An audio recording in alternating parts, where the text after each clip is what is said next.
Hello everyone and welcome to the My Leo Photos Coffee Break.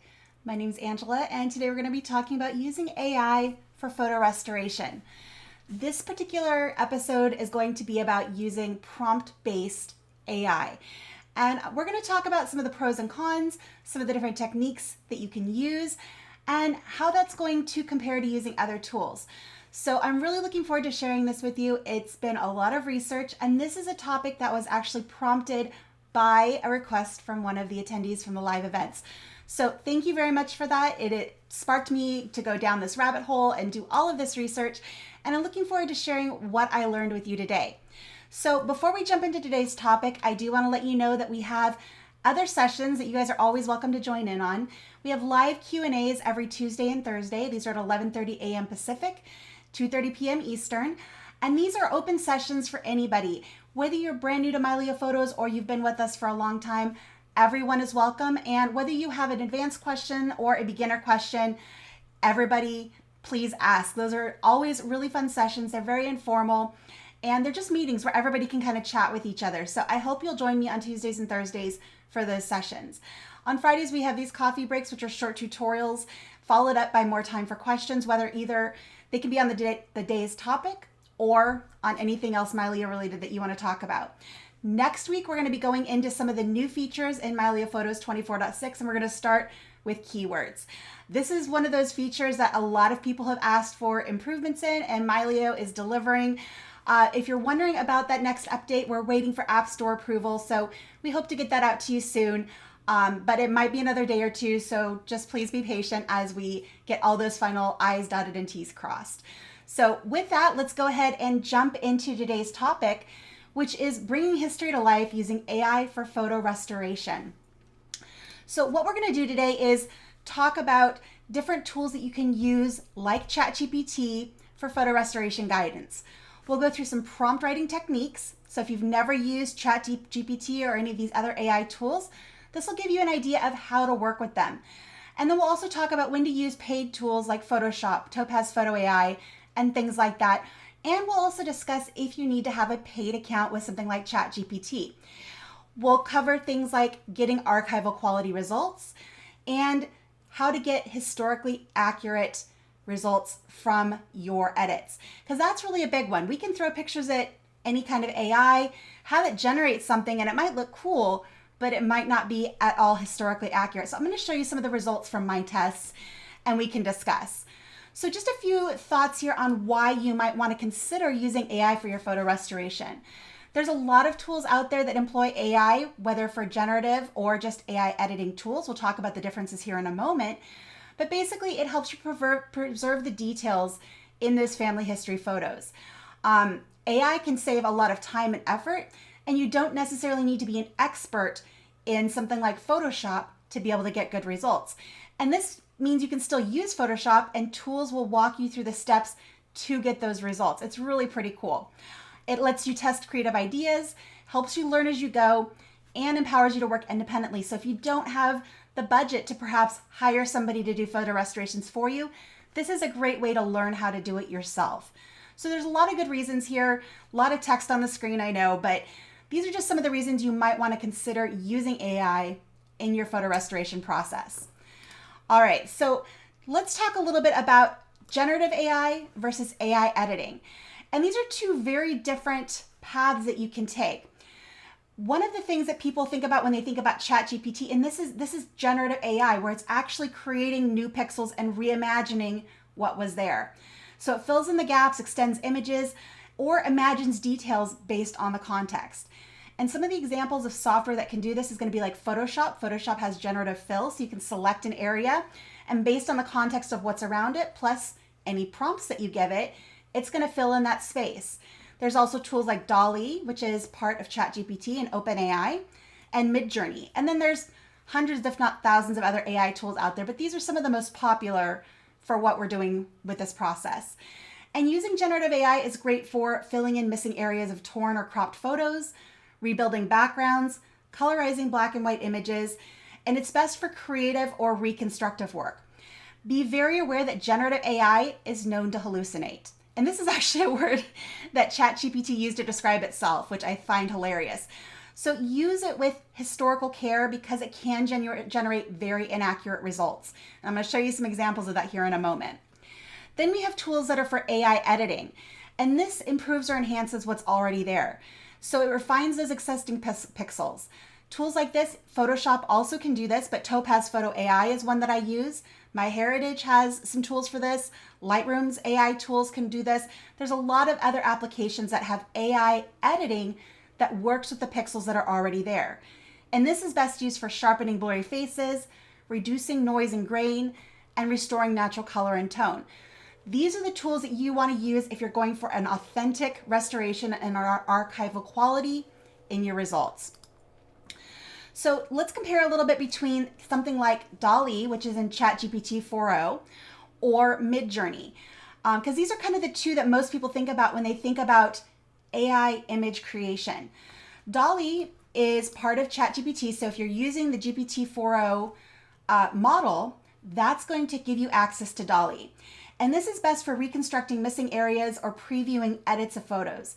And some of the things you can do here is you can upload photos, ask it to fill in missing parts, rebuild torn edges, and extend the image. The limitation of using this is its very small output resolution. So it's great for previews, but if you're wanting to print these images, you're going to have some barriers. You'd either have to upsize that image somewhere else or reconstruct it in another program. And the results might be more artistic rather than historically accurate. So again, be aware that these tools sometimes tend to hallucinate. Then we have something like Midjourney, and this is best for creative reinterpretation, and it's not ideal for photo restoration. So in case you were wondering which path you should go down, if you're wanting to take a photo and upload it, Midjourney is not your tool because you can't actually upload an image to Midjourney. Basically what you do there is you write out a prompt of what you want and it imagines it for you, and it creates highly detailed artistic imagery. It's great for stylized vintage photo recreations and imagined scenes, but it is not for direct photo restoration because there's no real edit function. It also requires using Discord, so it's a definitely different workflow. So what we're going to do here is talk about, did I just come back to that was the same, there we go. There we go. That's the one I wanted. So let's talk a little bit about ChatGPT and using DALL-E inside of ChatGPT and its capabilities. One of the things that people ask me when you're looking at these tools is, do I need to have a paid plan?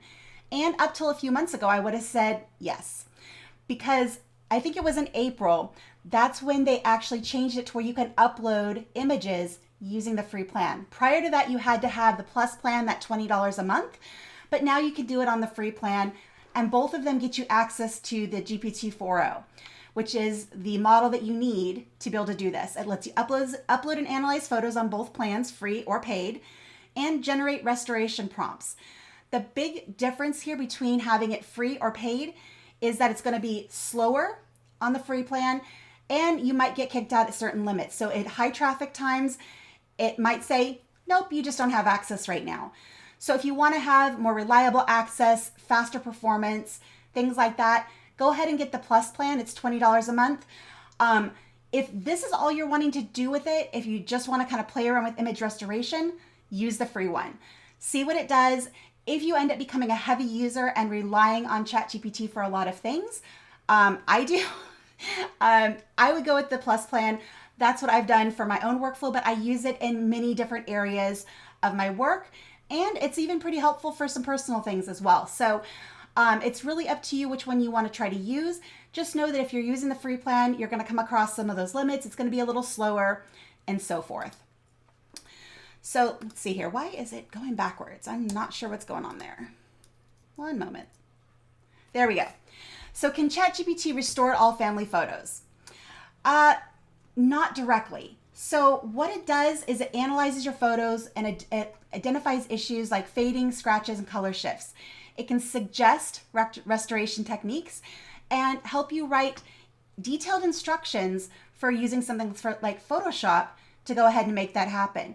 It'll help you learn what to fix and how to fix it and offer historically respectful guidance on colorization, enhancement, and so forth.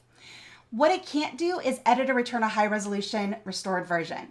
So you can put a picture into ChatGPT, you can get a preview of what that restoration would look like, but it is going to be a lower resolution. And again, it might have that hallucinatory effect and not look quite realistic. So keep that in mind. I would suggest it's fun to play with, but use it as a tool to learn how to use more advanced tools. And if Photoshop's not on your budget, something like Affinity Photo that has, I believe, a single purchase price, you can do a lot of this stuff in things like Luminar Neo, which are less expensive. And there's even free tools out there. I think GIMP is a good Photoshop open source replacement. So there's other tools. Personally, I use Photoshop, but there are a lot of other options out there. But know that if you're wanting to do actual restoration and have this be something you're going to want to keep in your archive and have that be an archive version, you're going to want to go into a professional tool. Something like ChatGPT is going to give you a preview of what that can do, but it's not going to be very big. It's not going to be printable and so forth. All right. So let's see here. This is one of the first images that I put through ChatGPT. So my prompt that I gave it was this picture here on the left. This is my dad right here and his sister, my aunt.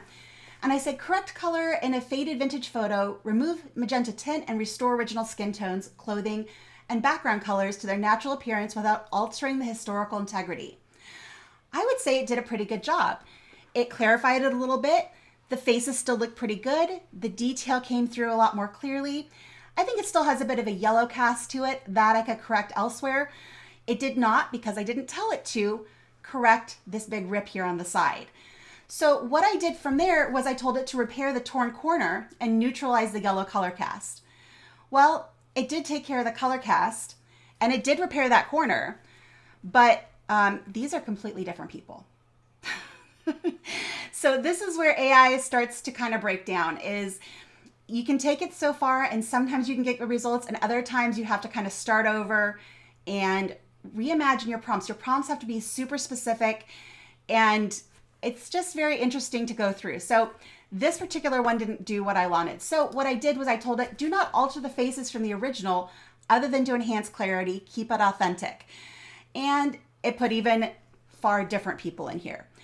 So that was really kind of disappointing. Now I think the clarity of the image, the background, all that detail really looks pretty superb, but it's not at all authentic to who was there. That's not my dad. That's not my aunt. If we go back a couple of slides here and you look at the original, that is not the same people. And so using that is not something that I could use or even really want to save, but I'm showing it here because it gives you an idea of where this process can break down. So let's take a look at this one. This was another one that I did that actually turned out, I think, great. And I said, correct the magenta cast in a 1950s family Kodachrome photo taken indoors. Restore original colors, clothing tones, and realistic skin color while preserving film grain and vintage aesthetic. And again, I think ChatGPT has a tendency to go a little bit warm, a little bit too yellow for my taste. But again, I can correct that elsewhere. And I think that's pretty good. I think that it looks like my aunt. This is my Aunt Claudia. You can see the green of the bird in her head, on her head, which I think is hilarious. So it's a great photo, and this does a really good job, I think, of capturing what was actually there and what was actually happening in the colors that were actually in the image. It didn't dramatically alter her face or her expression or any of that. So I think this one did pretty darn good. This next one, this one is where I really saw the quality difference fail. And I put the little kind of questioning face on there because it's not a bad representation, but it does have some issues. So first of all, this went from an original image of close to 4,000 by 5,000 pixels. The ChatGPT preview gave me a square of 1,024 by 1,024. And so it only gave me part of the image. It didn't give me the whole thing. So that was kind of problem number one. The other thing that I noticed here is the posture and the expression are slightly different. I think it's still a decent representation. Like this still looks a lot like this, but the posture is different. So in the original image, the subject is a little bit turned from the camera and then his eyes are looking straight at the camera. So there's a little bit of tension there. The image on the right actually eliminated that tension because his shoulders are facing straight onto the camera. His eyes are looking straight ahead. So you lose some of that tension and that look that's on his face is a little bit different. You still see the little bit of crinkling in the brow there. So you still get a little bit of that drama, but it's not quite the same. Additionally, it did a little bit of interpretation here on his clothing. You can see he's got actually his shirt buttoned up and there's like a shirt pin here at the collar, where in this one, it's changed it over to a collar with a tie. So little differences like that are what, that's just AI reinterpreting the image. So it's not a bad one, but again, I wouldn't call this historically accurate. So something there to keep in mind as well. So let's go ahead and start with this one here. And the prompt that I did here was, here's a scanned photo from the 1940s I want to restore. It's originally black and white. So my thought is here that ChatGPT would take the color out of it. Can you analyze it and tell me what kinds of damage or issues you see, like fading, scratches, color casts, etc.? Then suggest what steps I should take or which tools or AI prompts I can use to fix it in a way that looks natural and true to the original. I plan to use Photoshop. All right, so that gave it a really good way to do this. So let me just jump back a little bit here and show you how I got a picture from Mylio into ChatGPT. Mylio makes this super, super easy because you can use the system clipboard. You can use copy and paste or use that export system clipboard option. I recommend using a JPEG. You can also do a PNG. Use the sRGB color space. Send a large image, but not a massive image because you want to make sure it's under 20 megabytes. And then create an export preset for ChatGPT. So let me show you what that looks like really quick. I've got my image right here, and what I'm going to do is go over here to the share icon here on the right. Open that up, and over here under System Clipboard, click the little icon here for the tools next to it. This gives you some settings. And here you can go through and say, okay, I want a JPEG. I want the large dimensions. That's great. You can go up here to the original. That would be an acceptable one for this particular size, but I'm going to go ahead and stick with large. I'm going to go ahead and do quality high because you want to give it a good amount of pixels. If you send ChatGPT something too small, it doesn't have that much to analyze. So you want to make sure it has a big enough image, but not so big that it rejects it. Metadata, I wouldn't worry too much about. And then you can say share to system clipboard. Go over to ChatGPT, whether you're using the standalone app on your computer or your web browser, and then just paste it, Command or Control V, into that field, and then put your prompt in there with it. It's super, super easy. Now, when you do that, the other thing that I would suggest here with the system clipboard is you can save a preset. So once you've got your settings dialed in here for how you want to send things to ChatGPT, if you're going to be doing a bunch of these, save that as an export preset. So you can go here to presets and you have your settings all where you want them.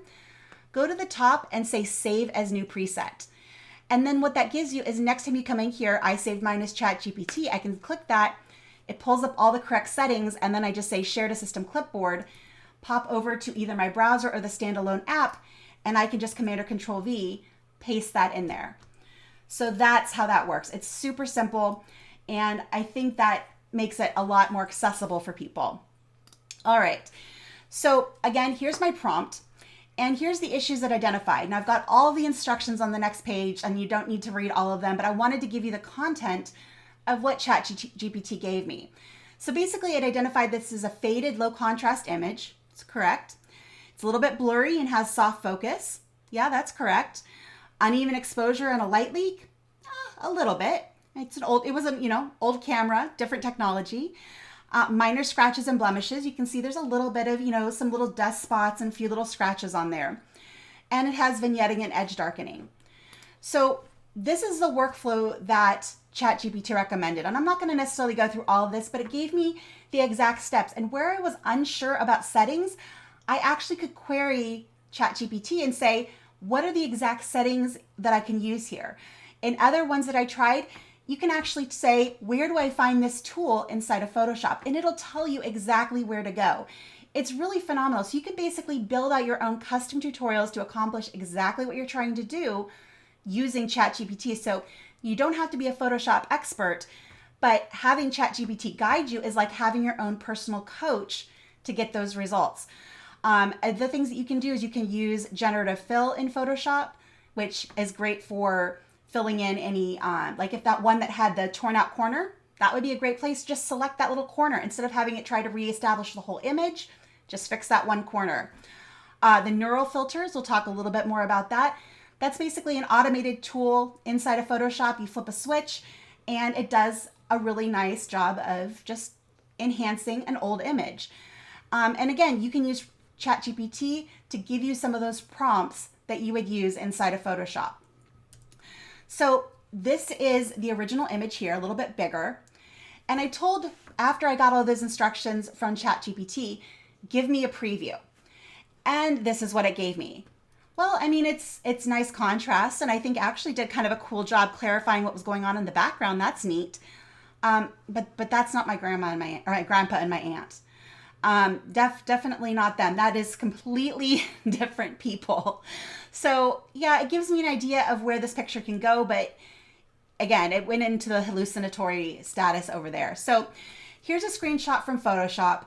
This just shows you I took my original layer, I made a copy of that layer, I did all of the steps that were recommended to me by ChatGPT, and then I turned on that neural filter, which is up here under the filter menu. You can go in, turn on the neural filters, go into photo restoration, and it does a great job. So I think this is a really nice balance. It's the same picture, but it's better. So here's my original, and then here's my Photoshop version. You can see the faces are a little bit clearer. I cleaned up some of the scratches and some of the dust marks. It's got better contrast. I would say this is a very good historical, accurate restoration. This is something that if I were going to keep in the archives for my family, this version I think works well for that. What ChatGPT did, that preview image, it's different people. I would never ever use that. I wouldn't even save that to my computer other than to show you for this particular presentation. So the next thing you can do is you can also have tools like Topaz Photo AI, which is another tool that I use frequently. I can use it from Photoshop, or I can use it as a standalone by itself. So I did it two different ways here. I took it from Mylio and I opened it up directly from the original into Topaz Photo AI to see what it could do. This I thought was pretty good. It clarified the image, gave it a little bit more contrast. It cleaned up most of the scratches and stuff like that automatically.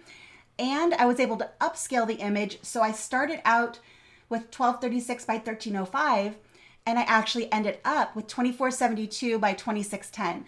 So Topaz Photo AI, what that does is it has denoise, it has sharpening, and it has upscaling. In addition to that, it also has facial reconstruction tools. It has a few minor color correction tools, and it has a new beta dust and scratch remover. I've had mixed results from that, but it did, in this instance, a pretty darn good job. And when you go in and you do the facial reconstruction, I do tend to move it back. The original was a little bit fake looking, so I take that slider and I just jog it back the other direction a tiny bit. So this is what that looks like here in Topaz Photo AI. You can see I used the upscale and I used it to recover faces, and the faces are much more clear, but they still look natural. They still look like the people it's representing. And that's what I'm going for when I do a photo restoration. So I also wanted to combine and see what would happen if I took my Photoshop version, which was already pretty good, and also run it through Topaz Photo AI. So that I think was kind of the best of both worlds. I took my cleaned up Photoshop version, so that was using all of those steps that ChatGPT gave me. And so I had a nice clean image, and then I put it into Photo AI, and that really clarified the face even more. Again, I had to back it off a little bit just to keep it looking real, authentic, and like my grandfather that I remember, or a younger version of him anyway. And I think that one turned out really, really good. So that also gave me the upscale opportunity. So it's a bigger image that I could even go and print now if I wanted to. So just to give you an idea of where we started and where we came from, over here on the left, this was the original photo. And over here on the right, this is what I ended up with after I used ChatGPT to give me the steps that told me exactly what I had to do in Photoshop.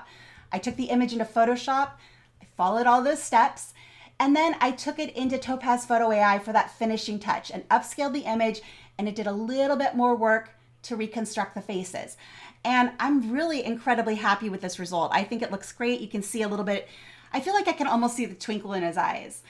And so to me, this turned into a really special photo, and it really did a great job. The thing is with using ChatGPT, I know that when we first started talking about doing this session, the person who recommended it says they're doing their restorations entirely with something like ChatGPT, putting in a prompt, getting a picture back. They didn't mind the lower resolution because it was just for their own memory's sake. And as long as you're getting results that look good, that's fine. But you can see how in some of the examples I gave, it worked out great. And in other ones, it was very comical. So you have to be really careful. And for me, if I'm going to take the time to go through a restoration, I want to make sure it's something that I can use and that's worth hanging on to long term. So maintaining those historically accurate details is really, really important. But as you're going through and you're wanting to write these prompts and get the best results out of ChatGPT, here are a few things that I've learned that hopefully will help you. So when you're writing your prompts, make sure you include specific details of what you're trying to attain.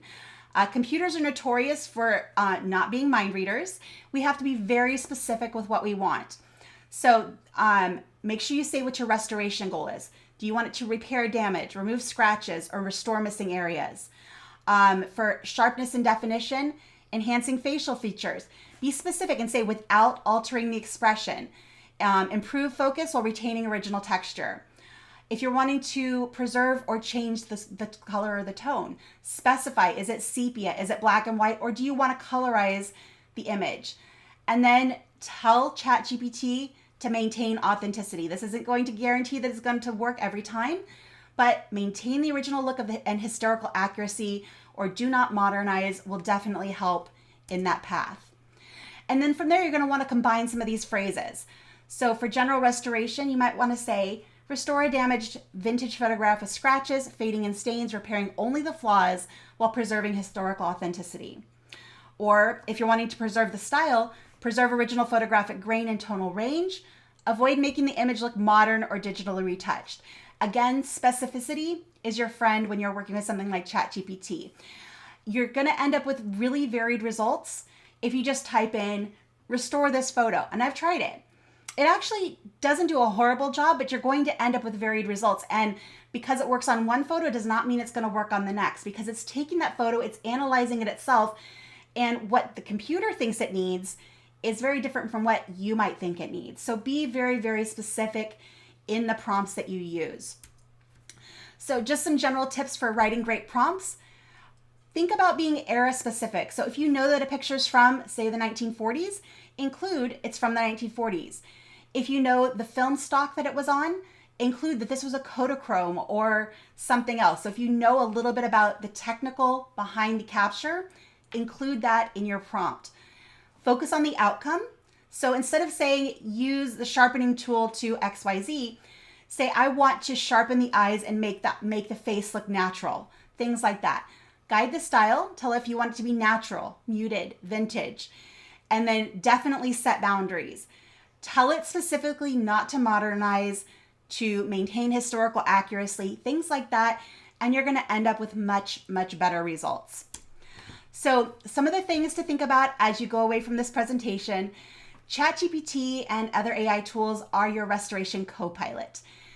In my opinion, they are not a tool to do it for you, but they are an amazing guide and coach to help you get to the results that you want. And the beauty of ChatGPT and those types of tools is you can ask it for specific guidance and say, I want to achieve this result. How do I do it? And that works just, not just for photo restoration, but for a many wide variety of things. So use something like that. Use AI as your guide and co-pilot, but make your own decisions as you go through. The prompts that you write really, really matter. Be very, very specific. Use era-specific words when you can. Tell it what kind of results you want. And that applies not just to ChatGPT, but there's also the generative prompts you can do in Photoshop and other AI tools. Just make sure you're very considerate about how you write those prompts and the results that you want to get. ChatGPT, in my opinion, is for guidance and planning. Things like Photoshop and Topaz, Affinity, Luminar, whatever other tools you want to use, those are going to give you the ability to have archival quality edits, things that are going to stand the test of time and be printable and things like that. ChatGPT's previews are going to give you an idea of where it can go, but they're typically going to be a lot smaller than the pictures that you actually upload. So keep that in mind. When you prep your files to send to ChatGPT, stick to a JPEG or PNG under 20 megabytes. Use the sRGB color space and aim for 1,000 to 3,000 pixels on the long edge. That's going to give ChatGPT enough information to analyze, without necessarily needing to send a huge, massive file. And then when it comes to photo restoration, just keep in mind that less is more. Preserve the texture, lighting, and authenticity, and try not to over modernize your vintage images. It's really easy to do, especially with some of the AI tools that we have available to us right now, to reimagine what a scene would look like or how a person would look in modern times. But if you're doing this to restore and preserve, just try not to over modernize them and be authentic to the time period where things came from. And I think with that, I'm going to go ahead and wrap up for today. Wish you guys a wonderful rest of your day. Thank you for joining me. I hope this was fun and informative for you. It was for me. And we'll see you next time. Bye-bye, everybody.